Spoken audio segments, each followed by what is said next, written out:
안녕하세요, 여러분. 씨알쌤입니다. 오늘은 이춘풍전이라는 작품을 같이 공부하고 가도록 하겠습니다. 작자 미상이라고 쓰여 있죠, 여러분. 작자 미상이라고 쓰여 있으면, 조선 후기에, 조선 전기가 이제 시의 시대였다면, 조선 후기는 소설의 시대예요. 그래서 굉장히 많은 소설류들이 창작이 되는데, 작자 미상이 굉장히 많죠, 또. 네, 작자 미상이기도 하고, 이 작품 같은 경우는 판소리계 소설이기도 합니다. 판소리계 소설은 더군다나 작자 미상이죠. 그래서 판소리계 소설이 어떤 것인지 이런 특징들을 좀 염두에 두고 가실 필요가 있겠습니다. 이춘풍전 작품 제목부터 한번 볼까요, 여러분? 이춘풍 사람의 이름이야. 인물의 이름인데 우리 보통 주인공의 이름이 이 작품 제목으로 등장하는 경우가 많죠. 그런데 그럴 경우에 이제 고전 소설의 주인공들은 굉장히 전형성, 그러니까 좀 변하지 않고 좀 일반적인 특징을, 보편적인 특징을 가지고 있는데, 보통은 선인이고, 그러니까 착한 사람이란 얘기죠.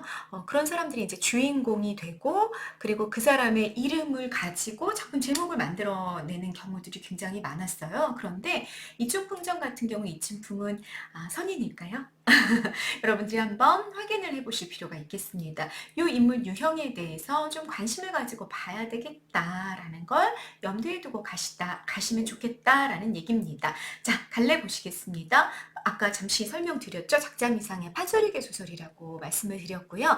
판소리계 소설은요, 발전 과정이 있어요. 발전 과정을 좀 알고 가시면 좋겠습니다. 처음에 근원 설화가 있어요, 여러분. 설화라는 건 뭔지 아시죠? 민간에서 떠돌아다니는 입에서 입으로 혀설자죠. 입에서 입으로 전해졌던 구비전승되었던 옛날 이야기들이 있었다 그 얘기예요. 그리고 그 옛날 이야기들이 조선 후기로 가면 거기에 있는 다양한 이야기들이 묶여가지고 판소리가 먼저 만들어지죠. 판소리는 여러분 연행갈래입니다. 또는 연희갈래예요.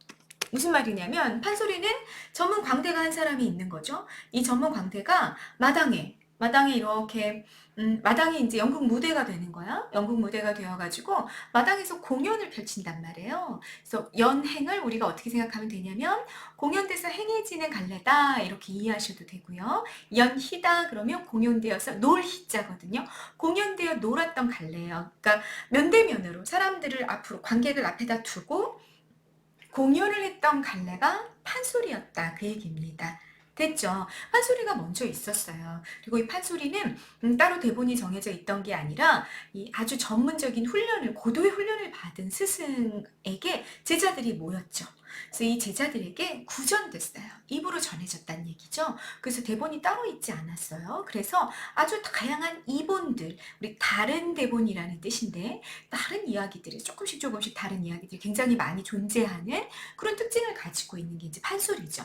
판소리와 관련해서는 나중에 선생님이 또 자세히 설명할 기회가 있을 것 같습니다. 자, 어쨌거나 이렇게 판소리가 조선 후기에 굉장히 대유행을 했어요. 근데 대유행을 하다 보니까 판소리가 갖고 있는 문제점이 있었어요. 너무 재밌어요. 너무 재밌는데 문제는 뭐냐면 일회성이라는 한계가 있었던 거죠. 공연 장르 그렇잖아요, 여러분. 되게 너무너무 훌륭한 연극이 있다. 너무 재밌대. 보러 간단 말이지. 보러 가가지고 그 시간에 막 오고 빠져가지고 너무너무 재밌게 봤어요. 그런데 또 볼 수는 없잖아. 응. 또 보려면 거기 또 가야 되는 거죠. 근데 지금 옛날 조선 후기니까 한번 생각해 보세요. 지금은 연극 무대 한 곳이 정해져 있어서 내가 진짜 너무 그 연극을 또 보고 싶다 그러면은 뭐 내가 돈만 있다면 또 보러 가면 될 텐데 옛날엔 어땠냐면 이 광대가 전국을 돌아다녔단 말이에요.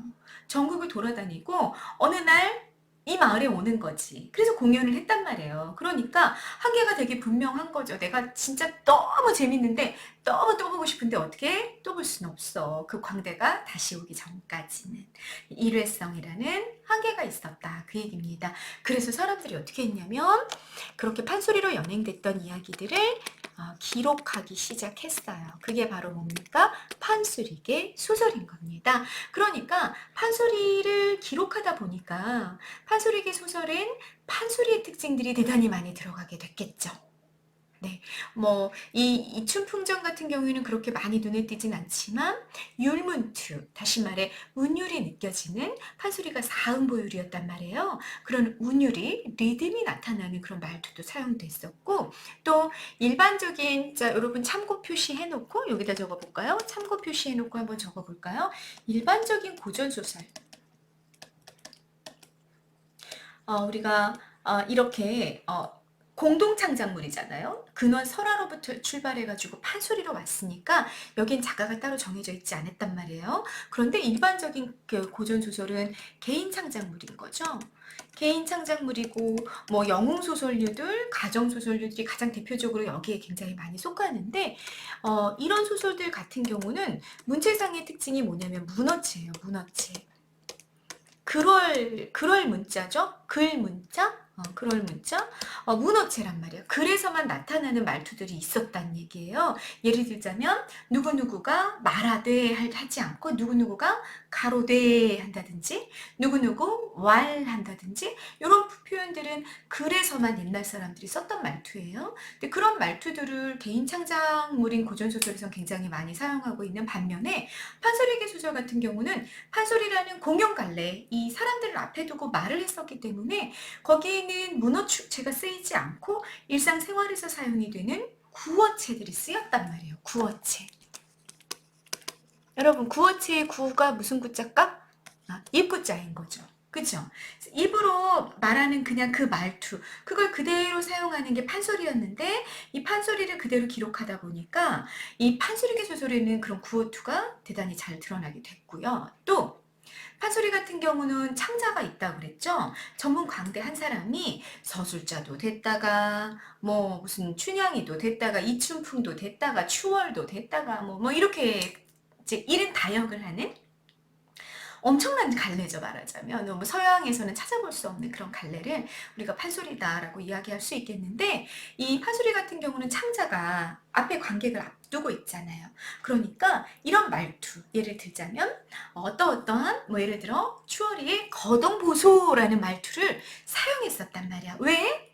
연행 갈래였기 때문에 관객들이 그 앞에 있었기 때문에 거동을 봐라 이렇게 해서 주목시키는 그런 표현들이 여러분 있다고 선생님이 전에 집장가 우리 고전시가 2020년 수능 특강에 있었죠. 집장가가 이제 판소리 사설의 말투를 가지고 왔단 말이에요. 그러니까 그런 거동보소 이런 표현들이 들어가 있는데 이게 원래는 판소리에서 나오는 말투예요. 이렇게 설명을 드렸었잖아요. 근데 이런 말투가 어디에도 들어갈 수밖에 없겠구나. 판소리계 소설에서도 굉장히 많이 들어갈 수밖에 없었겠구나. 그러니까 다시 말해 판소리 사설의 문체가 그대로 활용이 되는 게 판소리계 소설의 특징이었다라는 걸 여러분들이 좀 기억을 해놓고 가시면 좋을 것 같습니다.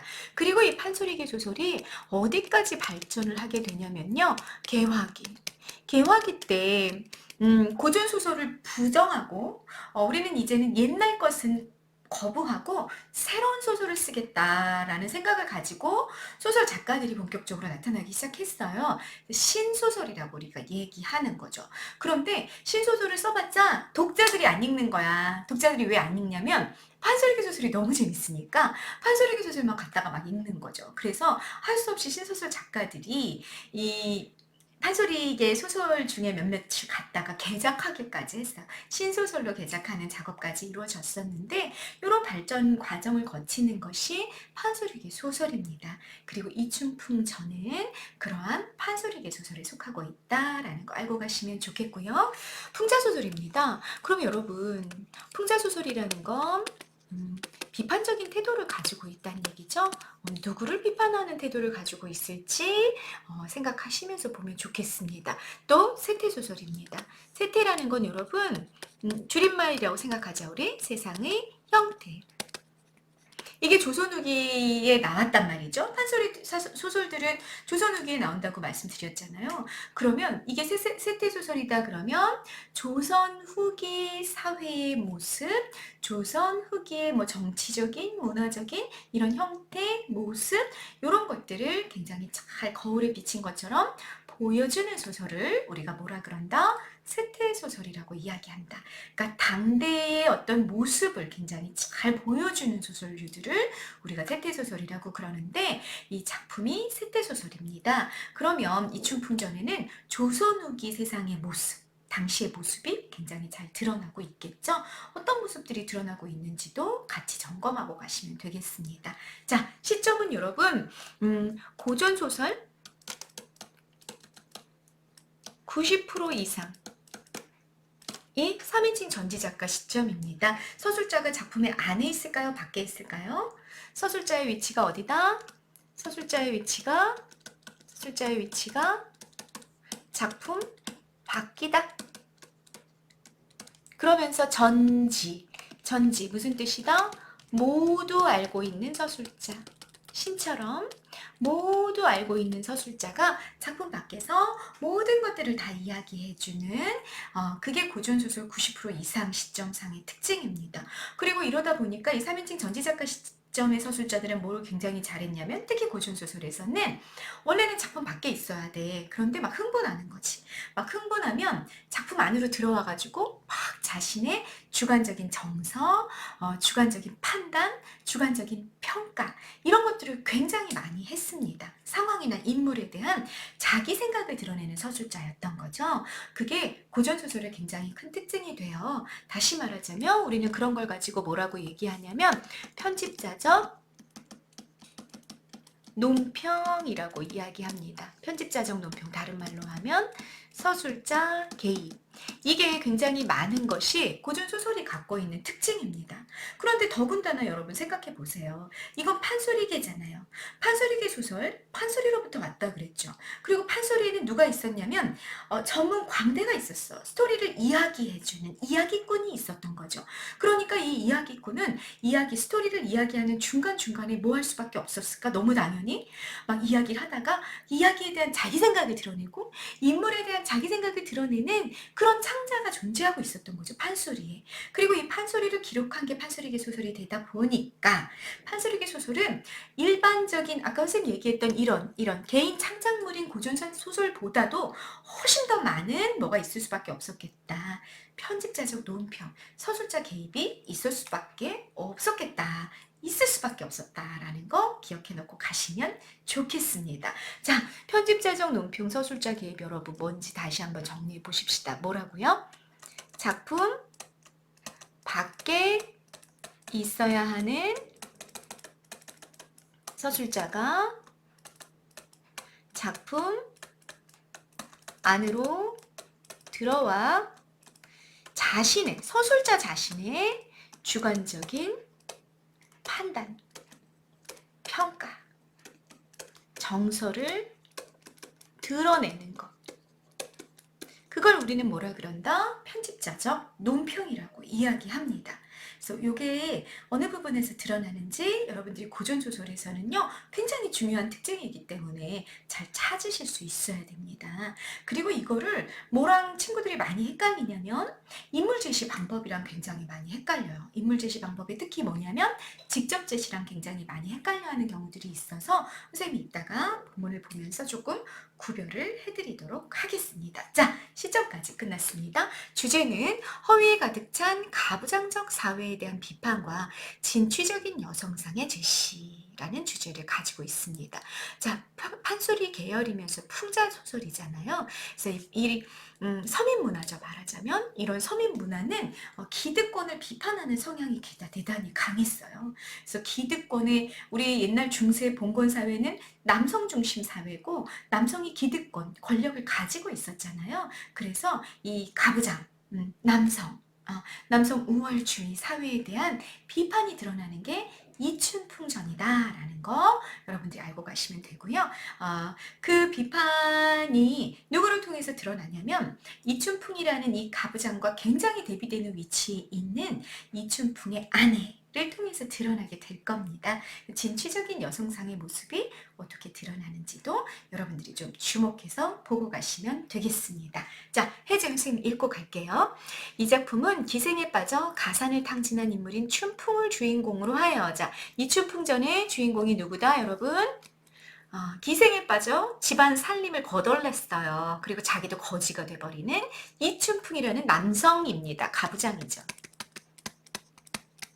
남성주의. 플러스다 마이너스다 이 인물 굉장히 부정적이고 비판의 대상이 되는 인물입니다. 이 사람을 주인공으로 해서 조선 후기의 부정적인 세태를 비판한 풍자소설입니다. 조선 후기를 비판할 거랍니다. 조선 후기에 그러니까 뭐가 많았다. 이 가부장들이 엉망진창인 경우들이 굉장히 많았다. 막 돈만 밝히고 막 여자 밝혀가지고 집안 거덜내고 이런 조선 후기 이런 남성들 를 비판하는 그런 풍자소설이 될 거다라는 얘기입니다. 됐죠?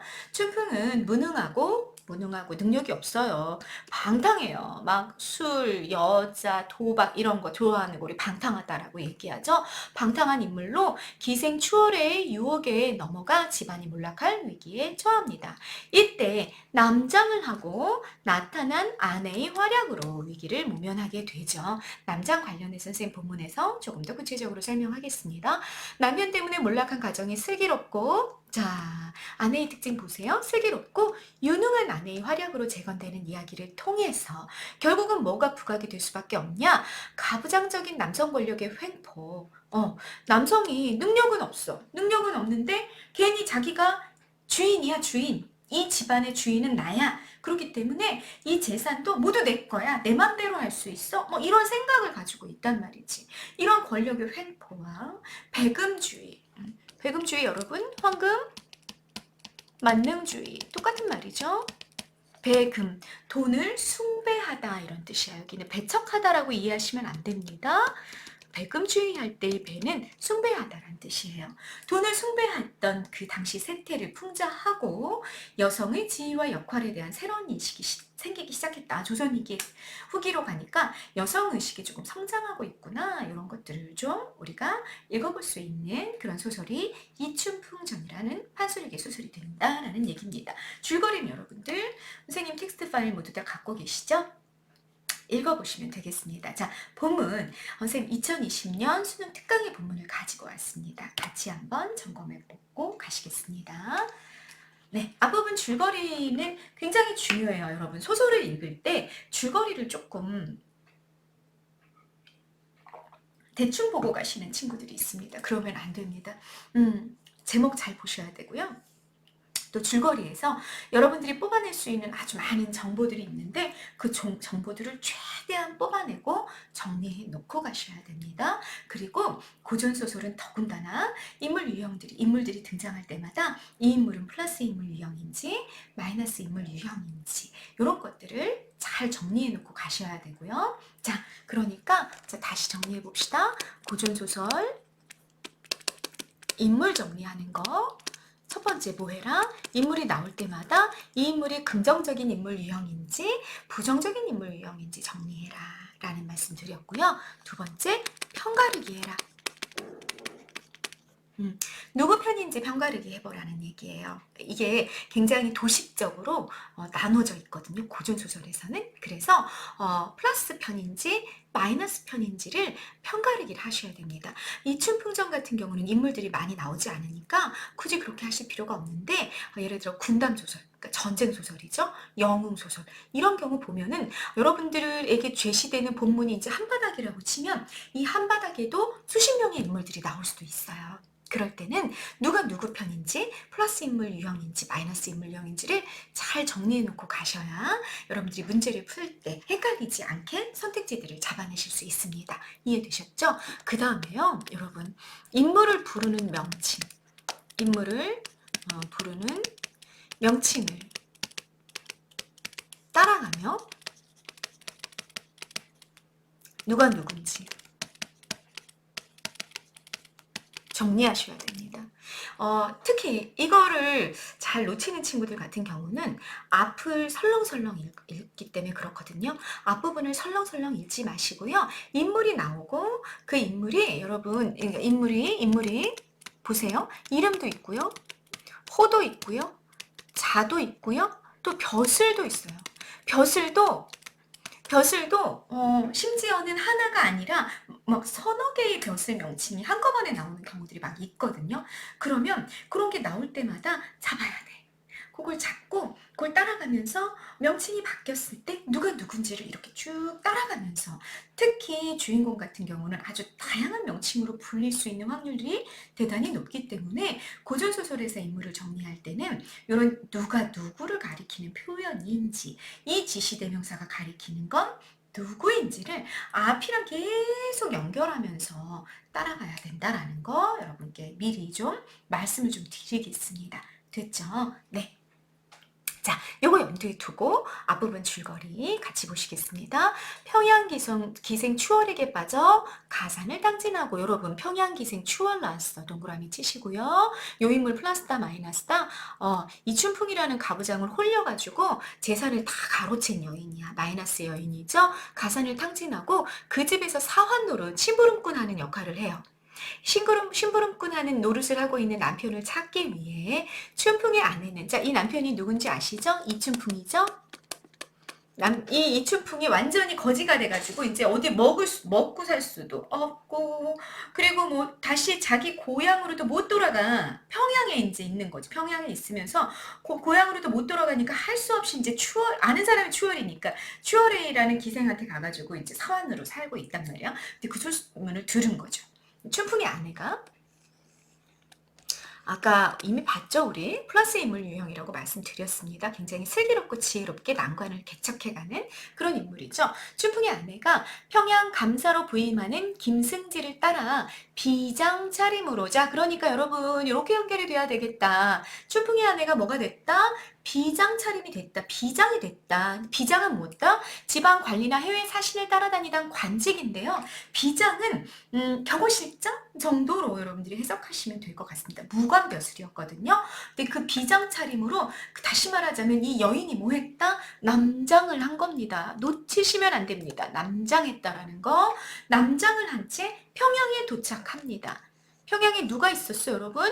이춘풍이 있었어. 이춘풍이 있었는데 그 남편을 찾기 위해 춘풍의 아내가 평양까지 가는데 여자의 차림으로 가면 안 된다는 얘기지. 그래서 남장 차림으로 갔는데, 특히 어떻게 관직에 있는 관리의 차림을 하고 갔다라는 얘기입니다. 김승재의 어머니 되시는 분에게 이렇게 약간 이렇게 잘 해드리고, 여기서 이제 돋보이는 이 춘풍 아내 김씨인데요. 김씨의 모습이 뭐가 돋보이냐면 처세술이 굉장히 돋보여요. 처세술이 무슨 뜻인지 아시죠, 여러분? 이 인간 관계를 맺어가는 기술, 뭐 방법, 이런 거 우리가 처세술이라고 얘기하잖아요. 근데 이 평양 감사로 부임해 갈 걸 알았어요. 김승지라는 분이. 근데 이분이 되게 청렴결백하게 사시는 가난한 집이란 말이에요. 그래서 여기 김승지 어머니를 이렇게 살랑살랑 가서 막 먹을 것도 해다 드리고 막 이렇게 막 해가지고 되게 친해지는 거예요. 친해지고 그 아들이 이제 평양 감사로 가게 된다 그러니까 자기 부탁을 좀 한 거죠. 그래서 자기를 좀, 자기 남편을 데리러 가는데 스토리를 다 얘기해 주면서 비장으로 좀 데리고 달라고 부탁을 해가지고 비장 차림을 하고 평양으로 가게 되는 겁니다. 굉장히 꾀를 잘 내는, 그리고 처세술이 굉장히 밝다라는 걸 알 수 있고요. 여러분 왜 비장 차림을 하고 갔을지도 여러분들이 충분히 생각해 보실 수 있을 것 같아요. 뒤에 한번 보실까요? 그곳에서 이 춘풍의 아내는 여러분 뭐가 되어 있는 상태야? 비장이 되어 있는 상태란 말이야. 경호실장 정도 된다고 말씀드렸죠. 추월을 잡아들여 매를 치고 추월에게 춘풍의 돈을 물어내게 합니다. 여러분 이거는 지금 뭘 한 모습이냐면, 선생님 여기 이렇게 3번으로 정리해놨어. 관권을 이용해, 국가 권력인 거죠. 국가 권력을 이용해서 부도덕한 인물들을 징벌하는 모습을 보여줍니다. 만약에 춘풍의 아내가 그냥 개인의 모습으로 갔다면 이게 불가능했겠죠.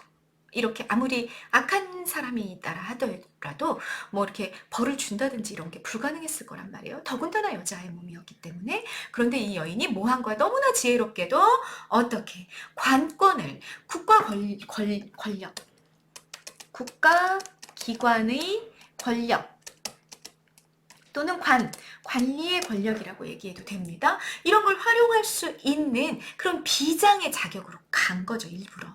그래가지고 추월을 매를 때리고 춘풍의 돈을 모두 물어내게 하는, 문제를 해결하는 그런 일을, 사건을 벌이게 되는 겁니다. 얼마나 지혜롭고 얼마나 처세술에 능한지 여러분들이 아실 수 있을 것 같습니다. 자, 여기 선생님 나머지 정리해 놓은 거 한번 보십니다. 고전소설에는요, 남장 모티프가 대단히 자주 등장해요. 남장 모티프라는 거 여러분 무슨 뜻인지 아시겠죠? 여인이 어떻게 하는 거예요? 남성의 복장을 하는 거죠. 남성의 복장을 하고 상투를 틀고, 그래서 남성의 차림을 하는 거, 그런 남장 모티프가 자주 등장을 합니다. 그 이유는 뭐냐면 여성의 사회 진출을 제한했던, 여성이 사회에 진출할 수 없었어요. 뭐 암탉의 울음소리가 담장을 넘어가면 안 된다, 뭐 이런 속담도 있었잖아요, 여러분. 그러니까 여성이 어떻게 사회에 진출해서 활동할 수가 없었던 거죠. 이런 가부장적인 사회에서 자신이 여성임을 감추고 능력을 발휘할 수 있는 방법이었기 때문이 남장 모티프가 자주 등장하는 주된 이유입니다. 거의 한 80% 정도 그랬던 것 같아요. 나머지 20% 정도는 어땠냐면, 나머지 한 20% 정도는 위험을 피하기 위해,